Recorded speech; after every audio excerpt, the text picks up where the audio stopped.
Había un sobre amarillo dentro de un cajón. Nadie lo tocó durante 33 años. Nadie sabía que existía. Hasta octubre de 2024, cuando Fernando murió y su familia llegó a limpiar su oficina en Los Ángeles. Un cajón cerrado. Un sobresellado. Una carta escrita a mano, en español. 3 páginas que guardaron en silencio lo que Fernando nunca se atrevió a decir en voz alta. Y cuando esa carta salió a la luz, muchas cosas que parecían no tener explicación de repente la tuvieron. Hoy vamos a hablar de eso, de lo que ese sobre contenía, de lo que Fernando se llevó consigo durante 3 décadas, y de por qué un hombre que lo tuvo todo eligió guardar silencio en lugar de hablar. Pero para entender esa carta, primero hay que entender al hombre que la escribió. Y para entender al hombre, hay que ir muy atrás, mucho antes de los estadios llenos, mucho antes de los aplausos y las portadas de revista. Hay que ir a un pueblo del norte de México donde el agua llegaba en burro. Hay que ir a Echoaquila, Sonora. Echoaquila en 1960 era un lugar que el mundo no conocía y que no tenía ningún interés en conocer. 300 personas, sin electricidad permanente, sin agua corriente, sin pavimento. Las casas eran de adobe, las calles de tierra. Y los niños, en lugar de ir a la escuela, iban al campo. Ahí nació Fernando Valenzuela Anguamea, el menor de 12 hermanos. Su padre, Avelino, cultivaba maíz y frijol en 3 hectáreas de tierra seca. Su madre, María, lavaba ropa para otros, cocinaba, cuidaba animales, sostenía la casa con las manos. En esa familia nunca sobraba nada, pero había algo que sí estaba presente todos los días: dignidad, trabajo, y la certeza de que nadie te iba a regalar lo que no te ganabas. Fernando tenía 6 años cuando empezó a trabajar en los campos de tomate. 6 años. Se levantaba antes del amanecer, caminaba hasta los sembradíos, cortaba tomates bajo el sol del desierto sonorense. Un sol que en verano supera los 45 grados. Un sol que quema la piel, que seca la garganta, que cansa los brazos de un niño antes del mediodía. Por cada caja de madera que llenaba, le pagaban 15 centavos. En un día bueno, un día donde el cuerpo aguantaba y los tomates estaban al alcance de la mano, Fernando llenaba 5 cajas. 75 centavos. Eso era lo que valía un día completo de trabajo de un niño de 6 años en Echoaquila en 1966. Pero cuando el sol bajaba y el calor se volvía apenas soportable, Fernando hacía algo que no tenía precio para él. Jugaba béisbol. En Echoaquila no había diamante. No había líneas blancas en el suelo, ni gradas, ni guantes de cuero. Había un terreno baldío lleno de piedras. Había palos de madera que alguien había tallado con paciencia. Y había pelotas hechas con calcetines viejos, enrollados apretado, sujetos con cinta de tela. Con eso jugaban béisbol los niños de ese pueblo. Y Fernando lanzaba zurdo. En el béisbol, un lanzador zurdo tiene una ventaja natural que es difícil de explicar con palabras, pero que cualquier bateador siente en el cuerpo. El ángulo desde el que llega la pelota es distinto. El movimiento del cuerpo antes del lanzamiento confunde. La trayectoria de la bola hace que el bateador calcule mal. Pero en Echoaquila nadie sabía nada de eso. Nadie analizaba mecánicas. Nadie estudiaba estadísticas. Solo veían a un niño gordo que lanzaba raro, que giraba el cuerpo de una forma extraña antes de soltar la pelota, que hacía algo con la muñeca en el último momento que nadie más hacía.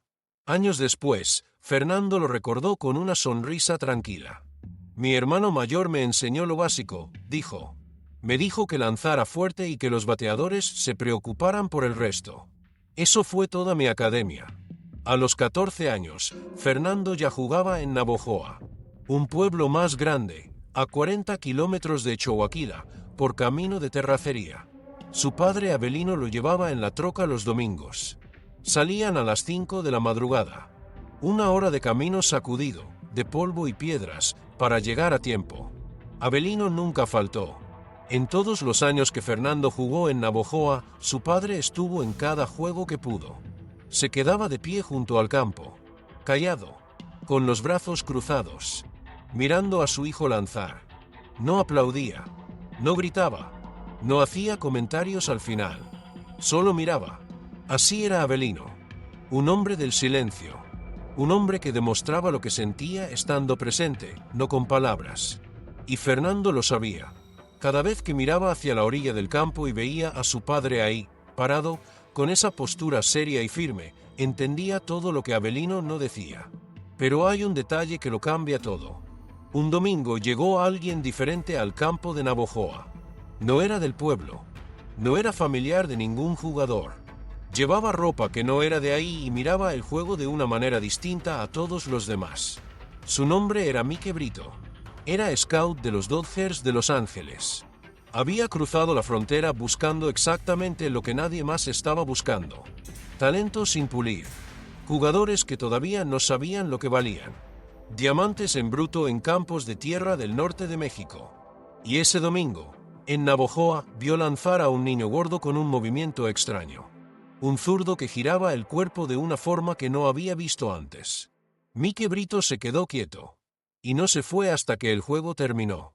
Ese domingo en Navojoa, Mike Brito vio cosas que no se ven todos los días. Vio una curva que quebraba en un ángulo que no correspondía a un chico de 14 años.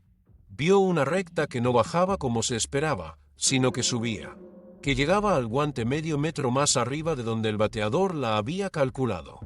Y los bateadores se quedaban parados, con el bate en el aire, sin entender qué había pasado. Pero lo que más detuvo a Brito fue otra cosa. Fue el screwball. Un lanzamiento que los pitchers profesionales tardaban años en dominar. Que exigía una rotación del brazo hacia adentro, una mecánica que pocos cuerpos toleraban de manera natural. Que requería práctica, corrección, tiempo. Fernando lo hacía sin pensar. Lo hacía como quien respira. Brito esperó al final del juego. Se acercó al muchacho gordo con la cara redonda y le preguntó en español, directo, sin rodeos. ¿Quién te enseñó ese lanzamiento? Fernando lo miró un momento. No entendía bien la pregunta. No porque fuera difícil, sino porque la respuesta le parecía obvia. Nadie. Solo me sale así. Esa misma noche, Mike Brito llamó a la oficina de los Dodgers en Los Ángeles. Les dijo lo que había visto. Un niño de 14 años en un campo de tierra en Sonora. Sin entrenamiento formal. Sin inglés. Sin nada que el béisbol organizado pudiera reconocer todavía. Pero que lanzaba como los dioses. Los Dodgers tardaron 2 años en tomar la decisión. Lo siguieron. Lo observaron en distintos juegos, en distintas condiciones. Lo evaluaron con la frialdad calculada de una organización que había visto a muchos prospectos prometedores desaparecer antes de llegar a ningún lado. En 1979, cuando Fernando tenía 19 años, le extendieron un contrato. $3,000.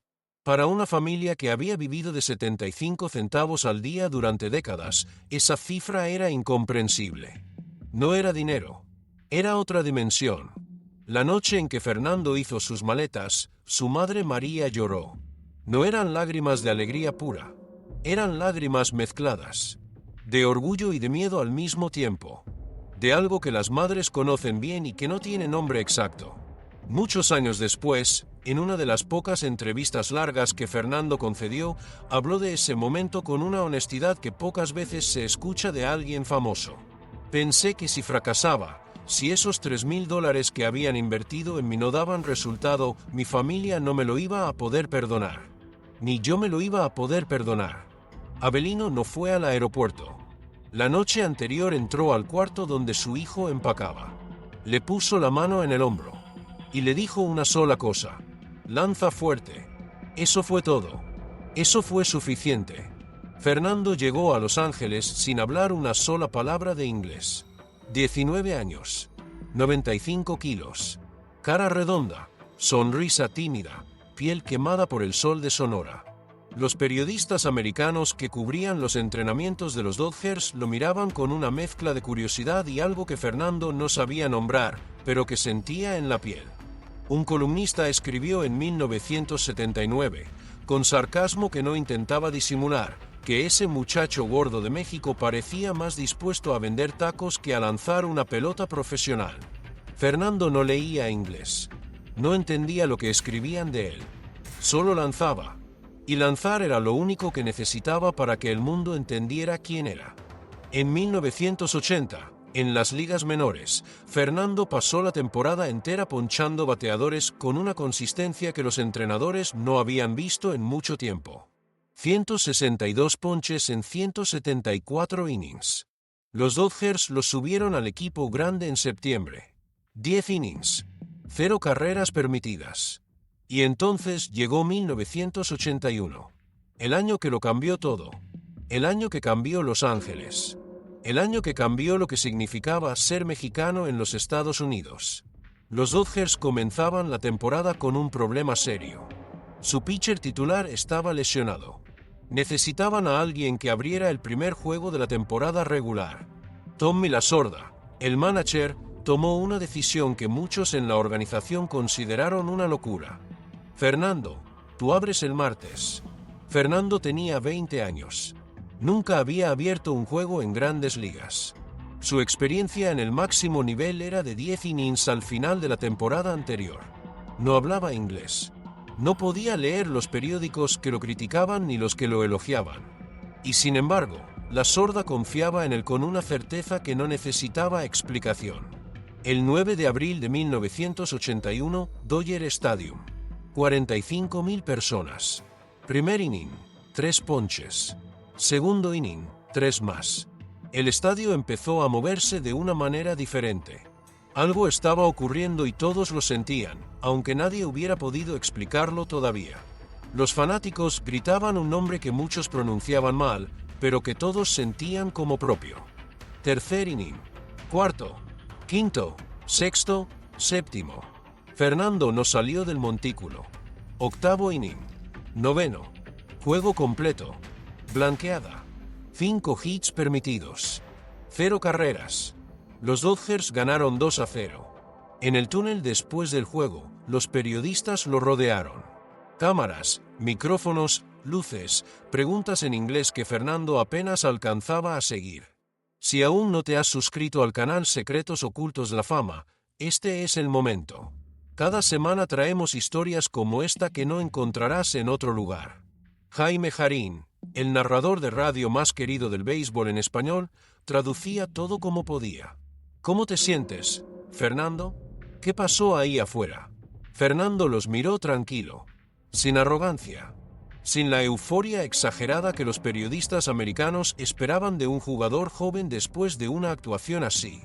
Bien, solo hice mi trabajo. 5 palabras, simples, directas, sin adornos. Esa respuesta, traducida por Jaime Jarín, salió por las bocinas de todas las radios en español de Los Ángeles esa misma noche. Y eso fue lo que enamoró a la ciudad. No el ponche número 12. No el juego completo. Fue eso. Solo hice mi trabajo.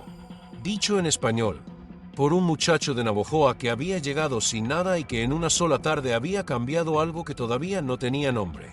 Segundo juego. Fernando contra los Gigantes de San Francisco. Otra blanqueada. Tercer juego, contra los Padres de San Diego. 4 juegos consecutivos sin permitir una sola carrera. Eso no era una racha. Eso era algo que el béisbol americano no había visto antes. Los mismos periodistas que un año atrás lo habían ignorado, que habían pasado junto a él en los pasillos del estadio sin detenerse, ahora lo seguían a todas partes. Necesitaban sus palabras. Necesitaban entenderlo. Y como no podían, buscaron al menos ponerle un nombre a lo que estaba ocurriendo. Lo llamaron Fernandomanía. Pero ese nombre, aunque quedó en la historia, no alcanzaba a explicar nada de lo que realmente estaba pasando. Porque hay algo que casi nadie sabe sobre esos meses. Algo que Fernando guardó durante mucho tiempo antes de confesarlo. Cada vez que se preparaba para lanzar, antes de cada pitcheo importante, Fernando levantaba los ojos al cielo. Solo un segundo. Un gesto breve, casi imperceptible desde las gradas. Los fanáticos pensaban que rezaba. Los periodistas escribían que visualizaba el lanzamiento, que se concentraba, que entraba en una especie de trance competitivo. Cuando le preguntaban, Fernando siempre daba la misma respuesta. Me estoy concentrando. Visualizo el lanzamiento. Era mentira. La verdad la reveló años después, en una de esas conversaciones raras donde el muro que siempre mantenía bajaba un poco. Fernando miraba al cielo buscando a su padre. Avelino Valenzuela había muerto en 1979, el mismo año en que Fernando firmó su contrato con los Dodgers. Y Fernando procesó esa pérdida como la procesan muchos hombres que no tienen tiempo ni espacio para detenerse. No hubo velorio al que pudiera llegar a tiempo. No hubo semanas de duelo en casa. Hubo una llamada desde México, lágrimas en un cuarto de hotel en Los Ángeles, y al día siguiente el entrenamiento de la mañana. Le prometí que llegaría a Grandes Ligas, confesó Fernando en 1995. Cada vez que salía al montículo lo buscaba. Miraba hacia arriba para decirle, aquí estoy. Te cumplí la promesa. Piénselo un momento. El hombre que llenó el Dodger Stadium más veces que cualquier otro lanzador en esa época, el hombre que hacía temblar las gradas con solo caminar hacia el montículo, cargaba un dolor que nadie en esos 50.000 asientos podía ver. Cada lanzamiento era también una conversación con alguien que ya no estaba. Ahora bien, para entender lo que ocurrió en 1981 hay que alejarse un poco del estadio. Hay que salir a las calles. Porque la Fernandomanía no fue un fenómeno deportivo. Fue un movimiento cultural que ningún analista había predicho y que ninguna organización había planeado. Brotó desde abajo, desde los barrios, desde las taquerías que cerraban temprano los días que Fernando lanzaba, desde las radios en español que en 6 semanas duplicaron su audiencia. Por primera vez en la historia de los Estados Unidos, el atleta más famoso del país era mexicano.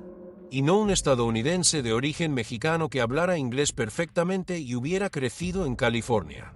No, un mexicano nacido en México, criado en un pueblo de Sonora donde la electricidad llegaba cuando quería. Un hombre que apenas podía sostener una conversación en inglés y que nunca, en ningún momento, había ocultado de dónde venía. Eso marcó una diferencia enorme. Una diferencia que se sentía en los cuerpos de quienes lo veían.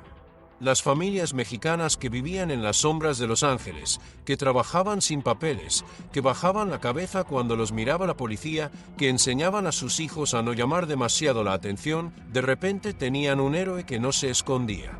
Un héroe que salía al Dodger Stadium frente a 50.000 personas y lanzaba como si el mundo entero le perteneciera. Un héroe que era de ellos completamente.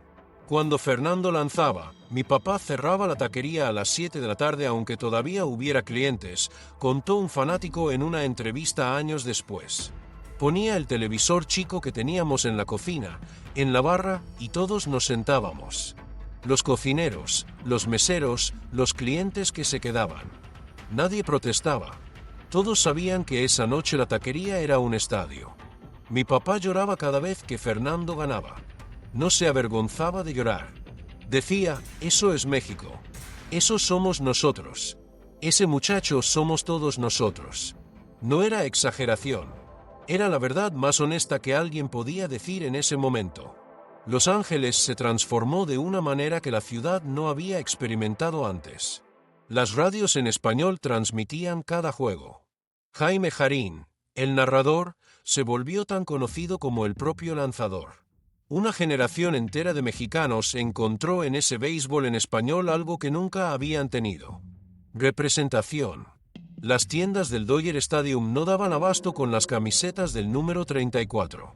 Los niños que antes soñaban con ser como otros ídolos latinos empezaron a querer ser como Fernando. Las niñas en las escuelas de East Los Ángeles arrancaban fotos de las revistas y las pegaban en sus cuadernos. Y Hollywood también se rindió.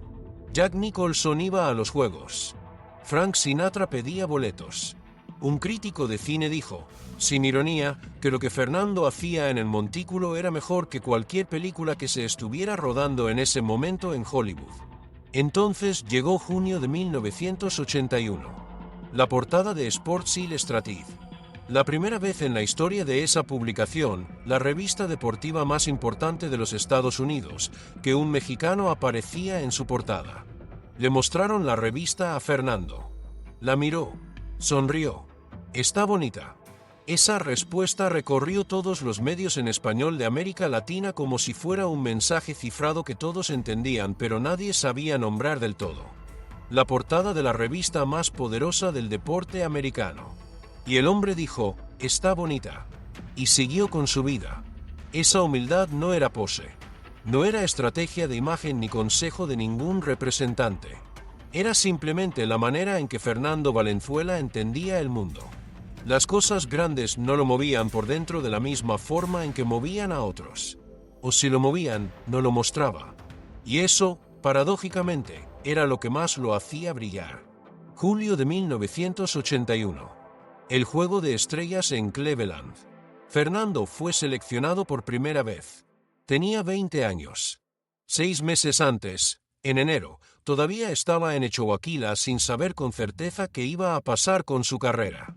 Sin saber si los Dodgers lo iban a mantener en el roster o si lo iban a mandar de regreso a las ligas menores. Y ahora estaba parado en el estadio más grande en que había estado en su vida, frente a 72,000 personas, representando a la Liga Nacional en el juego más importante del verano. El camino que había recorrido en esos 6 meses no tenía nombre en ningún idioma. Y en ese estadio de Cleveland, con 72,000 personas de pie aplaudiéndole, Fernando Valenzuela hizo lo que mejor sabía hacer. Ponchó a 4 bateadores en 2 entradas. Ganó el premio al jugador más valioso del partido. Y nadie en esas gradas pudo ver lo que había detrás de esa mirada tranquila. Nadie pudo ver que ese joven de 20 años estaba completamente solo. Su madre seguía en Echowaquila.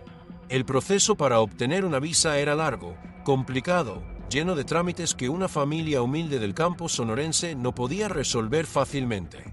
Sus hermanos trabajaban en los campos, igual que siempre. Fernando vivía en un apartamento pequeño en Los Ángeles con otro jugador mexicano que hablaba inglés. Ese compañero, sin proponérselo, se había convertido en el puente entre Fernando y un mundo que le resultaba completamente ajeno. En una de las pocas entrevistas en que habló de esa época, Fernando lo dijo con una sencillez que duele. En el campo me sentía en casa. Adentro de las líneas sabía exactamente qué hacer. Afuera de las líneas estaba perdido todo el tiempo.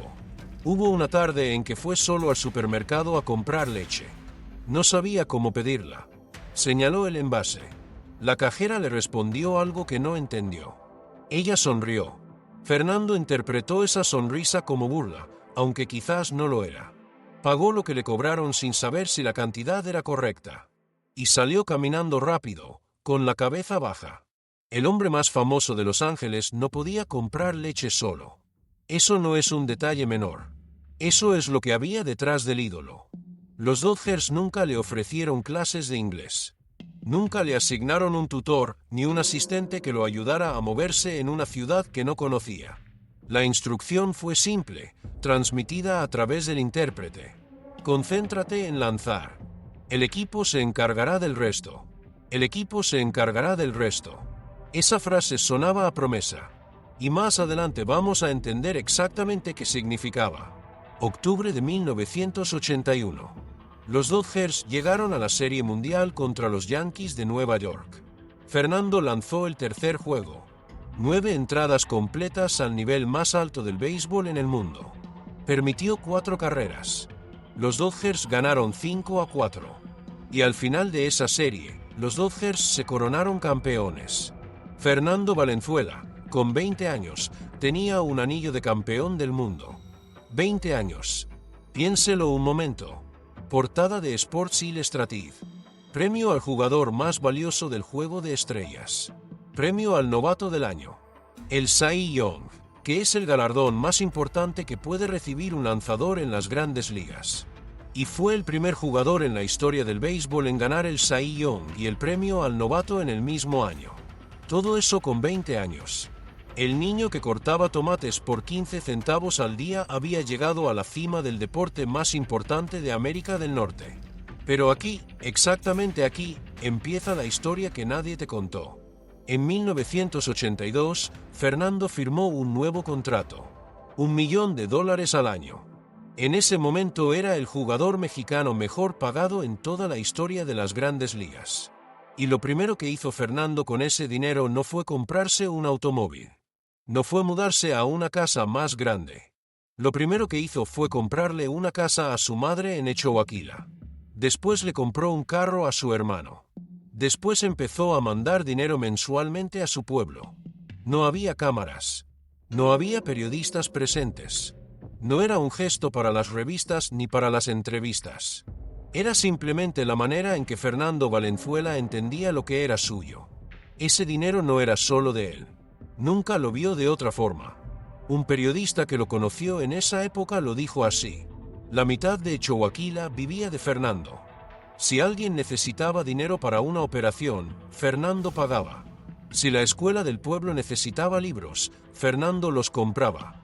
Era el banco del pueblo. Y nunca cobró un centavo de interés a nadie. Ese era el hombre.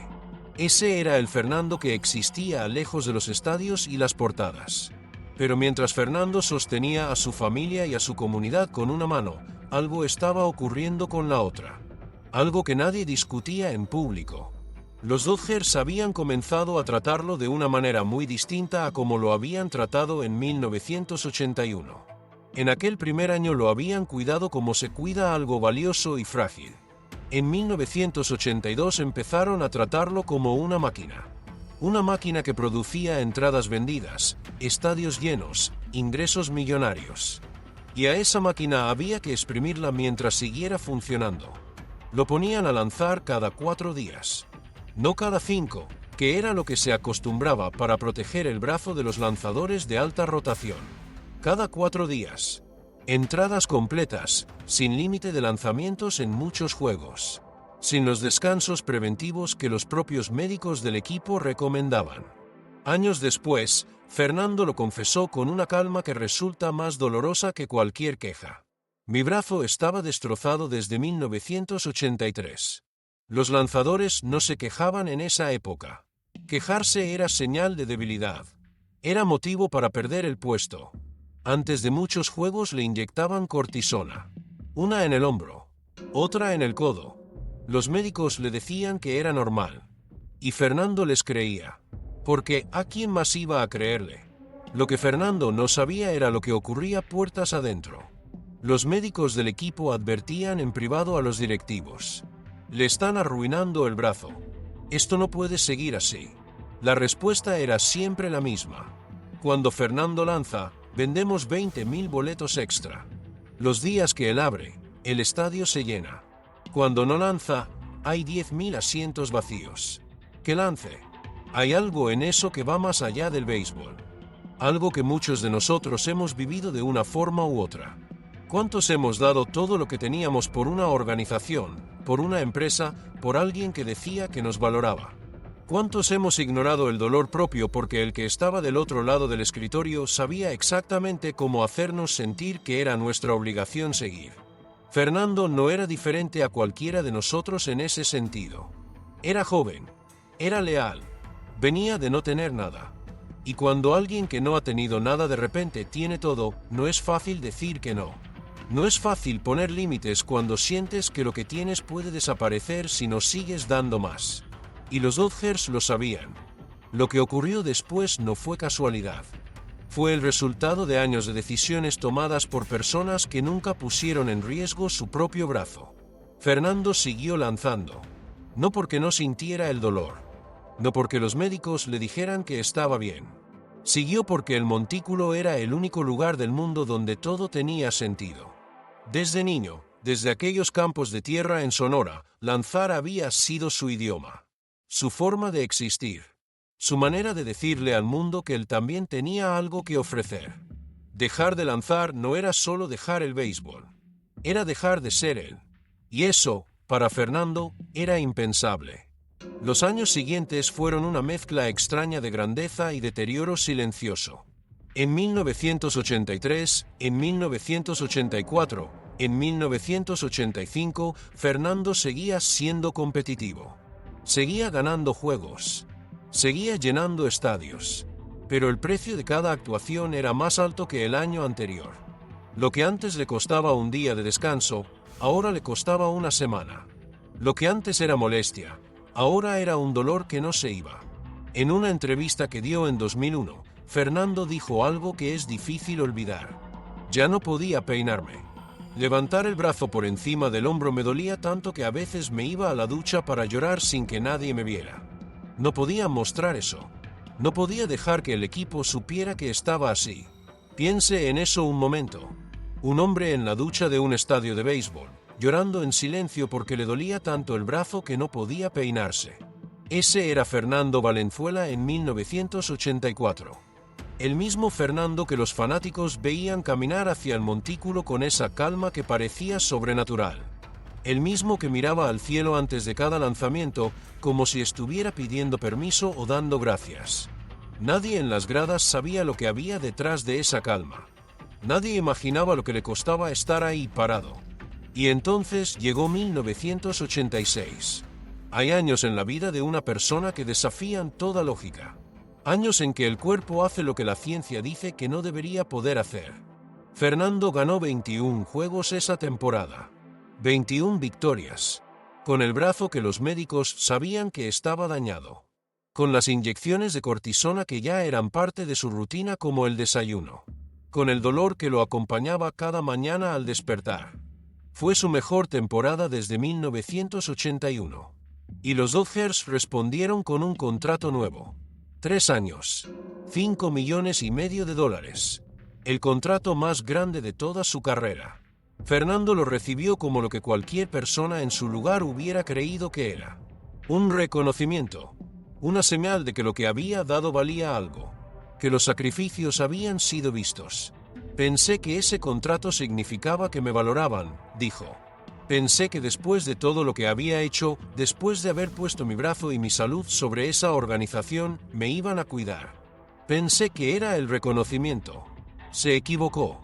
El contrato no era un gesto de gratitud. Era una decisión de negocios.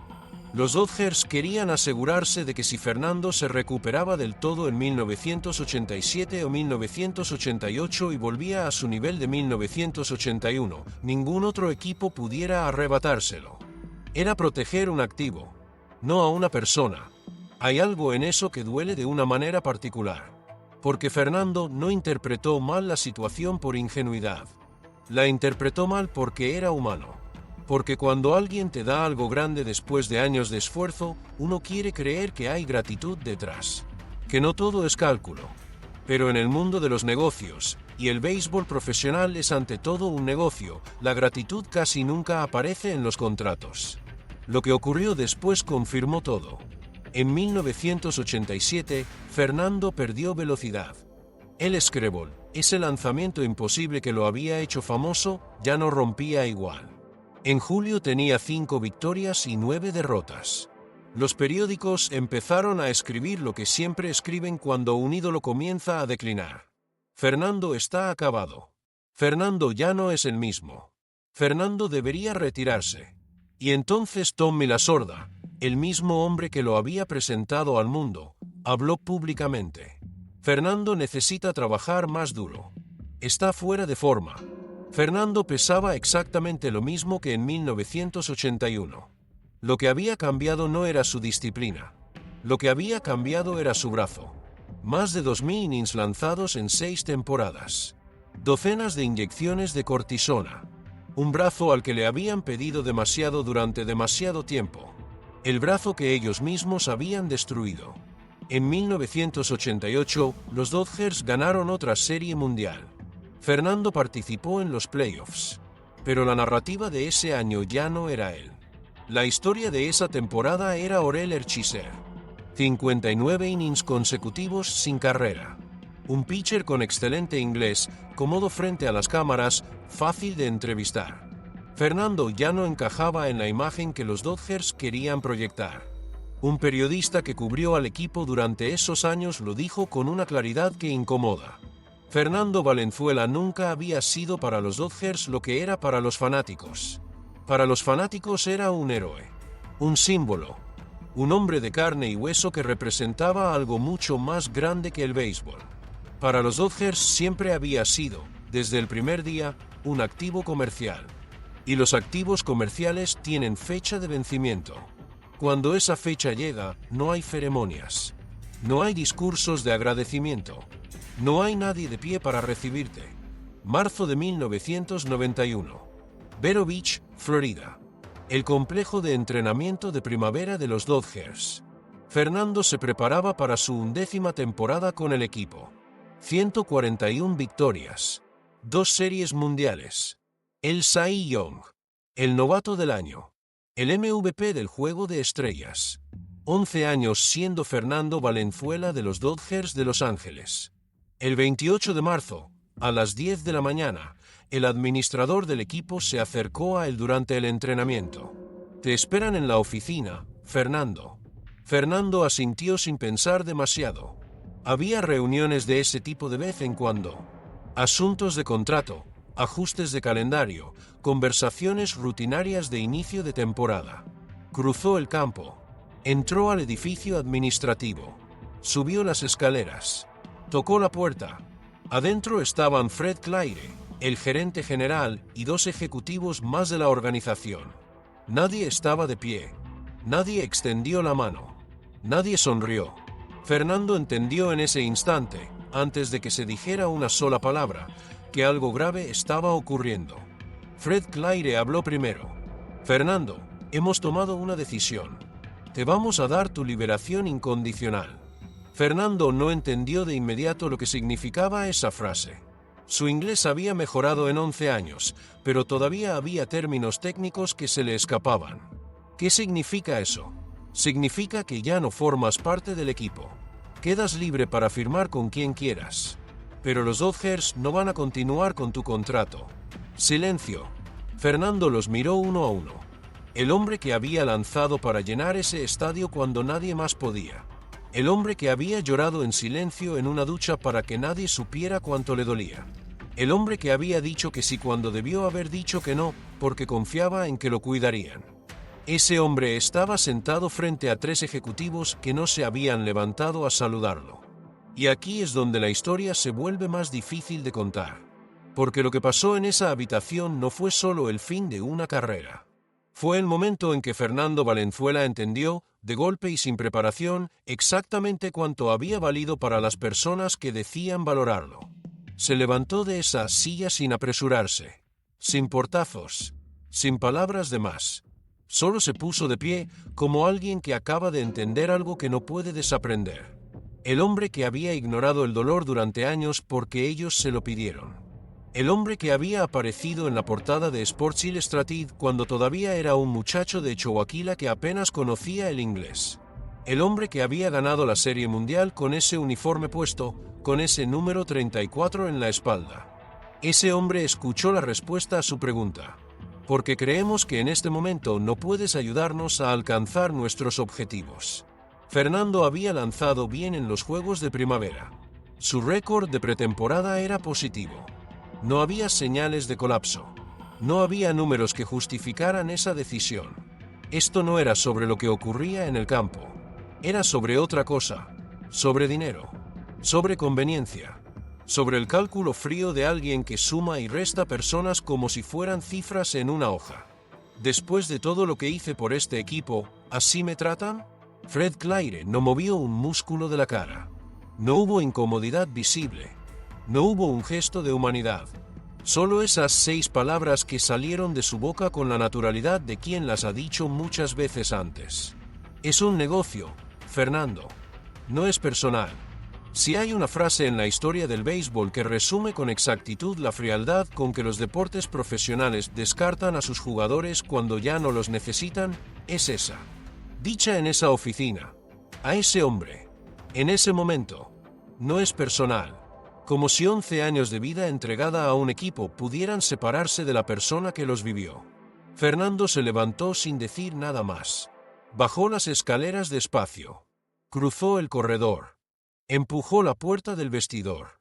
Sus compañeros de equipo estaban adentro. Lo miraron en silencio. Nadie sabía exactamente qué había pasado todavía, pero la cara de Fernando lo decía todo. Oreller Ciser se le acercó, le puso una mano en el hombro. «Lo siento, hermano». Fernando no respondió. Abrió su casillero. Empezó a doblar su ropa despacio, a meter sus cosas en una bolsa, una por una. El gesto más solitario del mundo en un cuarto lleno de gente. Pero hay un detalle que lo cambia todo. Los Dodgers habían filtrado la noticia a los medios de comunicación antes de decírsela a Fernando. Mientras él estaba sentado en esa oficina escuchando las palabras de Fred Claire, los periodistas ya sabían lo que iba a pasar. La organización se había asegurado de que la historia saliera con su versión, desde su perspectiva, antes de que Fernando pudiera abrir la boca.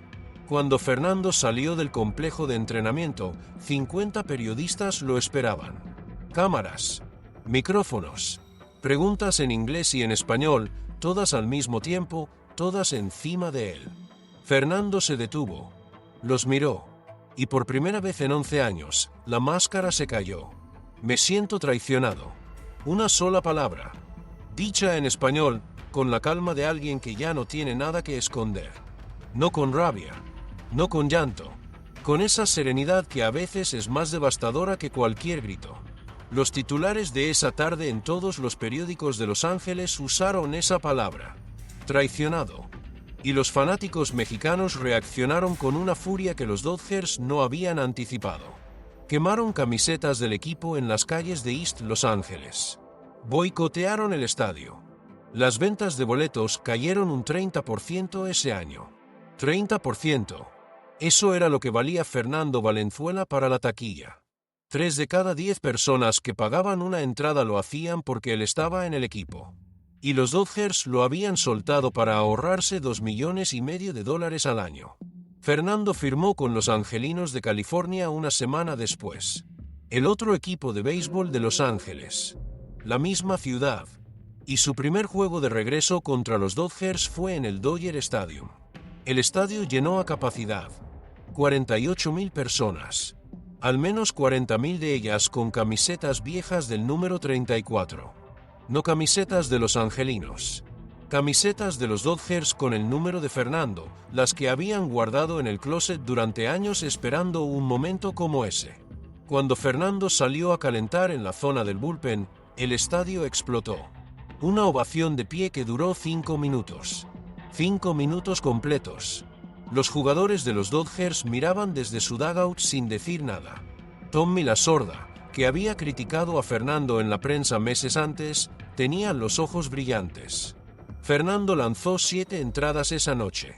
Ponchó a 9. Los angelinos ganaron 3-1. Fernando había derrotado al equipo que lo había traicionado.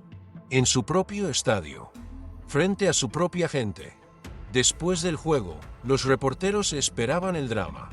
Esperaban que Fernando dijera lo que tenía guardado adentro, que nombrara a los ejecutivos, que describiera la escena en esa oficina, que les diera todo lo que los fanáticos querían escuchar. ¿Qué significa esto para ti, Fernando? ¿Cómo se siente ganarle a los Dodgers? Fernando los miró tranquilo. Tranquilo de una manera que en ese momento ya no parecía serenidad. Parecía algo más oscuro. Algo que se construye cuando uno aprende, durante años, a guardarlo todo adentro. Solo hice mi trabajo. Las mismas palabras de 1981. Las mismas palabras exactas que había dicho cuando era un muchacho de 20 años que acababa de ganar su primer juego en las Grandes Ligas. Pero ahora sonaban completamente diferentes. Ahora sonaban como un muro. Como una puerta cerrada con llave.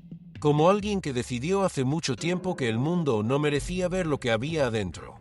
Y aquí es donde la historia se vuelve más compleja. Porque después de los Angelinos, Fernando jugó 2 temporadas más. Baltimore en 1993. Filadelfia en 1994. San Diego en 1995 y 1996. Equipos que lo contrataban por la nostalgia que generaba su nombre, por los fanáticos mexicanos que llenaban las gradas cuando lanzaba, por un talento que todavía brillaba en sus mejores días, aunque el brazo nunca volvió a ser lo que había sido antes de las cirugías. En 1997, a los 37 años, Fernando Valenzuela dejó de lanzar. Sin conferencia de prensa, sin ceremonia de despedida, sin discurso emotivo frente a una multitud. Sin el ritual que los fanáticos merecían y que él merecía también. Un día simplemente no firmó con ningún equipo. Y ese silencio fue su retiro. Regresó a Los Ángeles. Compró una casa en el Valle de San Fernando, donde vivía una comunidad grande de familias mexicanas. El mismo lugar donde décadas antes miles de personas habían pegado su foto en la pared junto a la Virgen de Guadalupe.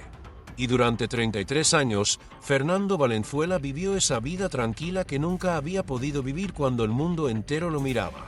Sin declaraciones, sin entrevistas profundas, sin revelar nada de lo que guardaba adentro. Lo que ocurrió después no fue casualidad. Fue una decisión. La de un hombre que aprendió muy temprano que el precio de abrirse era demasiado alto. Y así comenzó esa nueva vida. La misma ciudad, la misma casa, la misma familia. Pero sin el montículo. Sin el peso de 50,000 personas esperando que hiciera algo extraordinario. Los Dodgers lo llamaron varias veces. Eventos de exjugadores, reuniones de veteranos, ceremonias donde la organización celebraba su propia historia. Fernando siempre decía que no, sin explicaciones largas, sin excusas elaboradas, solo que no. Y ese no repetido durante años dice más sobre lo que vivió en aquella oficina de Florida que cualquier declaración que hubiera podido dar. Porque Fernando Valenzuela, el hombre que había llenado estadios en 3 países, el hombre cuya imagen había colgado en las paredes de miles de hogares mexicanos junto a la Virgen de Guadalupe, ese hombre eligió el silencio como su respuesta definitiva al mundo que lo había usado y luego lo había descartado. 33 años. Eso es lo que duró ese silencio. De 1991 a 2024, Fernando Valenzuela concedió exactamente 3 entrevistas largas. 3 conversaciones de más de 20 minutos con periodistas en más de 3 décadas. Solo 3. ESPN intentó llegar a él. Sports Illustrated mandó propuestas formales. Univisión, Televisa, los medios más grandes del mundo hispanohablante enviaron cartas, mensajes, intermediarios, productores, periodistas conocidos que pensaban que la confianza personal abriría una puerta que el dinero no había podido abrir. La respuesta siempre era la misma. No tengo nada que decir. 5 palabras. Y detrás de esas 5 palabras había una historia completa que el mundo nunca iba a escuchar de su boca. En 2003, los Dodgers retiraron su número 34. Una ceremonia oficial en el Dodger Stadium. 45.000 personas. Una de las ceremonias de retiro de número más concurridas en la historia del estadio. Fernando aceptó asistir. Subió al podio con su traje oscuro, con esa expresión seria que los años habían grabado en su rostro, y habló exactamente 2 minutos. Gracias a los fanáticos. Gracias a mi familia. Esto es por mi padre. Nada sobre la organización. Nada sobre los ejecutivos que tomaron aquella decisión en 1991. Nada sobre el dolor que había cargado durante 12 años. Nada sobre lo que sintió cuando le dijeron que era un negocio, no algo personal. Nada sobre el sobre amarillo que seguía guardado en un cajón de su casa. 2 minutos. Y después bajó del podio. Los reporteros intentaron acercársele cuando la ceremonia terminó. Fernando caminó hacia la salida sin detenerse, sin voltear, sin una última palabra para las cámaras. Algunos periodistas, desesperados por entender ese silencio, llamaron a su esposa Linda. Le preguntaron por qué Fernando no hablaba, por qué evitaba los medios con tanta determinación, qué estaba esperando para contar su versión de lo que había pasado. Linda respondió con una calma que dejaba ver que había pensado esa respuesta muchas veces. Fernando ya dijo todo lo que tenía que decir en 1991. Dijo una sola palabra. Traicionado. ¿Qué más necesitan escuchar? Pero la verdad era más profunda que esa palabra. Fernando no hablaba porque hablar le dolía. No físicamente. Emocionalmente. El béisbol había sido su identidad desde que tenía 6 años y cortaba tomates en Sonora para ayudar a su familia a llegar al fin de mes. Antes de que hubiera dinero. Antes de que hubiera contratos millonarios. Antes de que hubiera 45.000 personas gritando su nombre en un estadio de Los Ángeles. Había un niño que amaba ese juego con una pureza que ninguna traición puede fabricar ni destruir del todo. Los Dodgers no le quitaron la habilidad de lanzar. Eso se lo quitó el tiempo. Las inyecciones de cortisona, los 2000 innings, el desgaste inevitable de un cuerpo que había dado todo. Lo que le quitó la organización fue algo diferente. Le quitaron la relación con el béisbol mismo, la capacidad de disfrutarlo, la posibilidad de verlo sin sentir una mezcla de nostalgia y rabia que era demasiado intensa para manejarse en público. Su hijo Fernando Jr. lo confirmó en una entrevista en 2015. Mi papá nunca volvió a ver un juego completo de béisbol, ni en televisión ni en persona. No podía. Ponían el béisbol y él cambiaba el canal o se salía del cuarto. No era terquedad, era que todavía le dolía demasiado. 30 años después,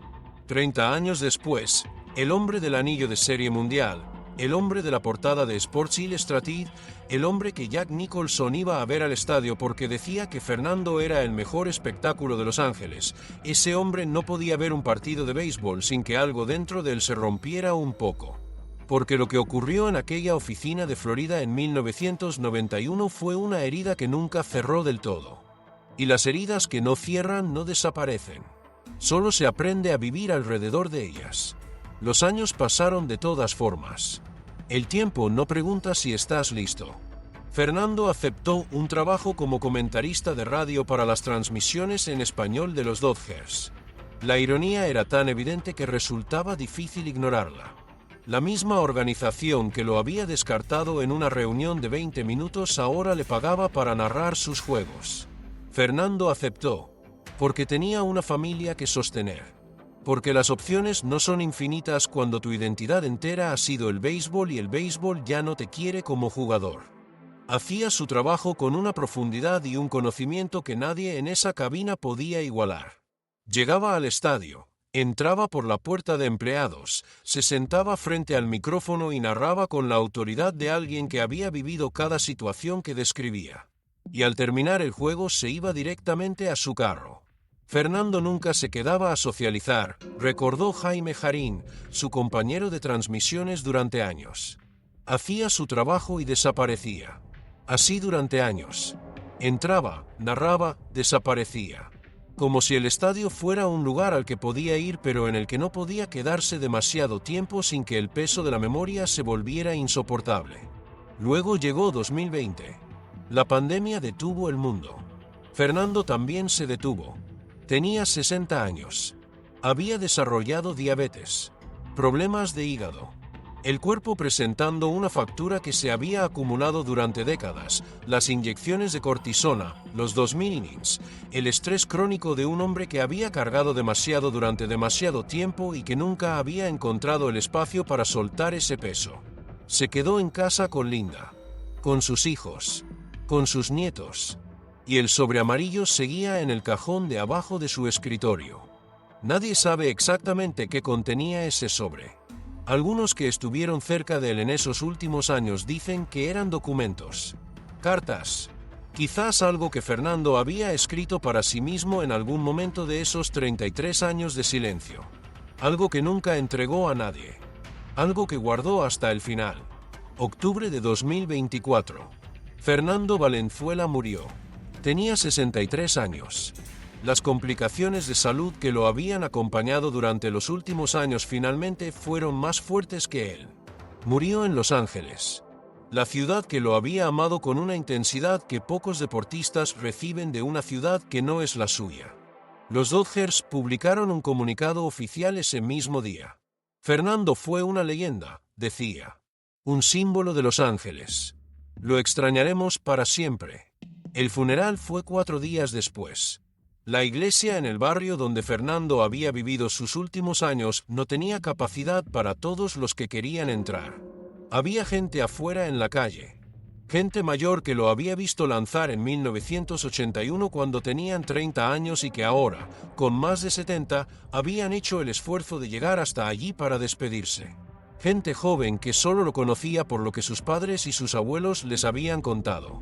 Todos juntos en esa calle, bajo el sol de octubre en Los Ángeles, despidiendo a un hombre que nunca les había dado una entrevista larga, que nunca había contado su historia completa, que había elegido el silencio como su forma de proteger lo poco que le quedaba de sí mismo después de que el béisbol le tomó todo lo demás. Y en algún lugar de esa casa en el Valle de San Fernando, el sobre amarillo seguía esperando. La fila daba la vuelta a la manzana. Hombres de 70 años llorando sin disculparse. sin esconder las lágrimas, sin importarles quién los veía, porque Fernando no era solo un lanzador, era una parte de ellos mismos. Era el recuerdo de cuando creer todavía era más fácil que dudar, de cuando uno podía ver a alguien como él en ese montículo y pensar que el esfuerzo sí valía la pena, que el sacrificio tenía recompensa, que este país podía ser también tu país si dabas todo lo que tenías. Eso era lo que lloraban esos hombres en la calle. No solo a Fernando, se lloraban un poco a ellos mismos. Los Dodgers enviaron una corona de flores, grande, blanca, con una cinta azul y el logo del equipo. Pero nadie de la directiva actual asistió al funeral. Nadie. Ni una sola persona que tomara decisiones en esa organización se presentó a despedirse del hombre que llenó su estadio durante 11 años. Del hombre que convirtió Los Ángeles en una ciudad bilingüe los días de juego. Del hombre que hizo que una generación entera de inmigrantes mexicanos sintiera que también tenían un lugar en ese béisbol. Una corona de flores. Eso fue todo. Y en algún lugar de esa multitud, entre la gente que lloraba y la gente que rezaba y la gente que simplemente estaba ahí porque no sabía dónde más estar ese día, nadie sabía todavía lo que esperaba en el cajón de abajo de un escritorio en el Valle de San Fernando. Una semana después del funeral, la familia comenzó el proceso de vaciar su oficina. Es una de esas tareas que nadie quiere hacer. Entrar a un espacio que todavía huele a la persona que ya no está. Ver sus cosas exactamente donde las dejó. El vaso, el bolígrafo, el papel doblado que nunca terminó de leer. Y en el cajón de abajo del escritorio encontraron el sobre amarillo.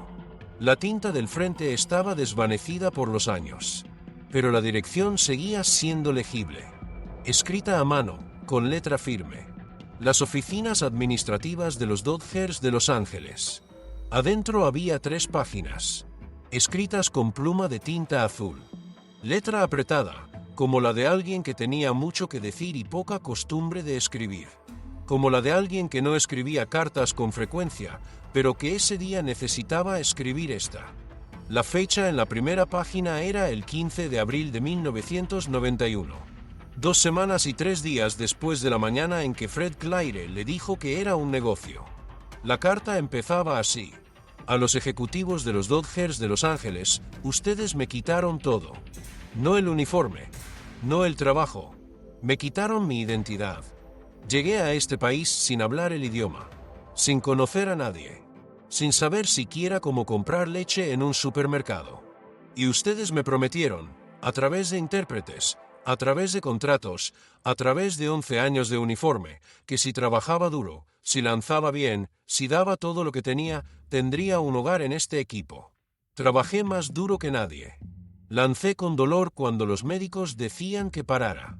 Lancé cuando el brazo me ardía tanto que lloraba solo en la ducha para que nadie me viera. Lancé porque ustedes me lo pedían. Y porque yo amaba este béisbol y este equipo con una honestidad que creo que ustedes nunca entendieron, ni quisieron entender. Y cuando mi brazo ya no les sirvió para llenar el estadio, para vender camisetas, para aparecer en los anuncios, me llamaron a una oficina, me miraron a los ojos sin parpadear y me dijeron que era un negocio. Un negocio. 11 años de mi vida. Más de 2000 innings. 4 series mundiales. El anillo que llevo en el cajón de mi escritorio porque ponerlo en el dedo me recuerda lo que costó. ¿Y quiénes se quedaron con la mayor parte de ese costo? Ustedes nunca van a leer esta carta. Lo sé. Por eso la puedo escribir con honestidad. Las 2 páginas siguientes eran más de lo mismo. Dolor. Rabia contenida. Preguntas que nunca iban a tener respuesta. La descripción de cómo se sintió al salir de esa oficina en Florida. De cómo caminó hacia el vestidor tratando de que nadie notara que estaba a punto de romperse. De cómo recogió sus cosas sin hacer ruido. Sin escenas. Sin darles la satisfacción de verlo caer. Pero entonces llegaba el último párrafo. Y el último párrafo era completamente diferente a todo lo anterior. Los perdono. No porque se lo merezcan. No porque lo que hicieron esté bien. Lo que hicieron no está bien y ningún tiempo va a cambiar eso. Los perdono porque si no lo hago, ustedes van a vivir en mi cabeza durante el resto de mi vida. Y ya me quitaron suficiente. Me quitaron 11 años de un deporte que amaba. Me quitaron la posibilidad de retirarme con dignidad en el uniforme donde empecé. Me quitaron la tranquilidad de poder ver béisbol sin sentir esto que siento ahora mismo mientras escribo estas palabras. No les voy a dar mi paz también. Esta carta nunca la van a leer. Es para mí, para recordarme que puedo elegir ser libre, que el tamaño de lo que me hicieron no tiene que ser el tamaño de lo que cargo por el resto de mi vida. Fernando Valenzuela, 15 de abril de 1991. Hay que detenerse aquí un momento, porque lo que Fernando hizo con esa carta no fue un gesto pequeño. No fue un acto de debilidad ni de resignación. Fue una de las decisiones más difíciles que puede tomar un ser humano. Escribió su rabia. La dejó salir completamente, sin filtros, sin diplomacia. Escribió las preguntas que nunca iban a tener respuesta. Escribió el dolor exactamente como era. Y al final, cuando ya había dicho todo lo que tenía que decir, eligió algo que nadie le pedía, que nadie le exigía, que nadie fuera a saber jamás, porque la carta nunca sería pública. Eligió perdonar. No por ellos, por él. Fernando metió esa carta en el sobre. La selló. Escribió la dirección de los Dodgers en el frente. Y nunca la envió. La guardó en el cajón de abajo de su escritorio. Y la dejó ahí 33 años. Toda una vida. No porque se le olvidara. No porque cambiara de opinión sobre lo que le habían hecho. Sino porque esa carta nunca había sido para ellos. Desde el primer momento, había sido para él. Y eso lo cambia todo. Porque hay una diferencia enorme entre guardar algo por miedo y guardarlo por elección. Fernando eligió guardarla. Eligió no enviarla. Eligió que ese dolor fuera suyo y de nadie más. Que no se convirtiera en un escándalo, en una guerra pública, en años de declaraciones y contrademandas. Eligió vivir con esa verdad en silencio. Y al mismo tiempo, eligió no dejar que esa verdad lo destruyera. Los Dodgers lo traicionaron. Eso es un hecho. No cambia con el tiempo. No cambia con las palabras. No cambia con ninguna corona de flores enviada a un funeral al que nadie de la directiva tuvo la decencia de asistir. Pero Fernando entendió algo que muy pocos entienden. Que cargar el peso de la traición de otro durante 33 años no castiga al que traicionó. Solo destruye al que carga. Y él decidió no ser destruido. Eso es lo que encontró la familia en ese cajón. No solo una carta. Un mapa de cómo Fernando Valenzuela había decidido sobrevivir a lo que le hicieron. Silencioso, sin aplausos, sin que nadie lo supiera. Solo él, su escritorio, y 3 páginas de tinta azul que tardaron 33 años en ver la luz. Usaron su cuerpo hasta que ese cuerpo no pudo más. Le prometieron un hogar y lo desalojaron sin ceremonia. Le dijeron que era parte de la familia. Y luego le dijeron que era un negocio, que no era personal. Todo eso es verdad. Cada palabra de eso es verdad. Y sin embargo, Fernando tomó una decisión que muy pocos toman. Decidió que esa traición no iba a ser el centro de su historia. Que el espacio que esa rabia ocupaba en su cabeza y en su corazón era demasiado valioso. Demasiado suyo. Para regalárselo a las mismas personas que ya le habían quitado demasiado. Hay algo en eso que vale la pena detenerse a pensar. ¿Cuántos de nosotros cargamos traiciones que tienen décadas? Palabras que todavía escuchamos de noche, en silencio, cuando todo lo demás se calla. Momentos en que alguien que debía cuidarnos eligió su conveniencia sobre nuestra dignidad. ¿Cuántos guardamos eso adentro sin haber escrito nada? Sin haber encontrado la manera de soltarlo. Fernando encontró la suya. Fue lenta. Tardó 33 años. Pero era completamente suya. Y eso es lo que la hace irreemplazable. Porque su legado no es 1991. No es aquella oficina en Florida donde le dijeron que ya no lo necesitaban. No es el silencio de 3 décadas. No es la rabia justa que tenía todo el derecho del mundo de sentir. Su legado es 1981. Es un muchacho que llegó a Los Ángeles sin inglés. Sin dinero más allá de $3,000 en el bolsillo. Sin contactos. Sin nadie que le abriera una puerta, y que se convirtió en la cara de una ciudad entera, en el héroe de millones de familias mexicanas que vivían invisibles, que trabajaban en silencio, que ocupaban el menor espacio posible para no molestar a nadie. y que durante aquellos meses de la Fernandomanía sintieron, por primera vez en mucho tiempo, que tenían derecho a estar aquí, que tenían derecho a ocupar espacio en este mundo. Piense en eso un momento. Los niños que querían ser como Fernando. Las taquerías que cerraban temprano para ver el juego.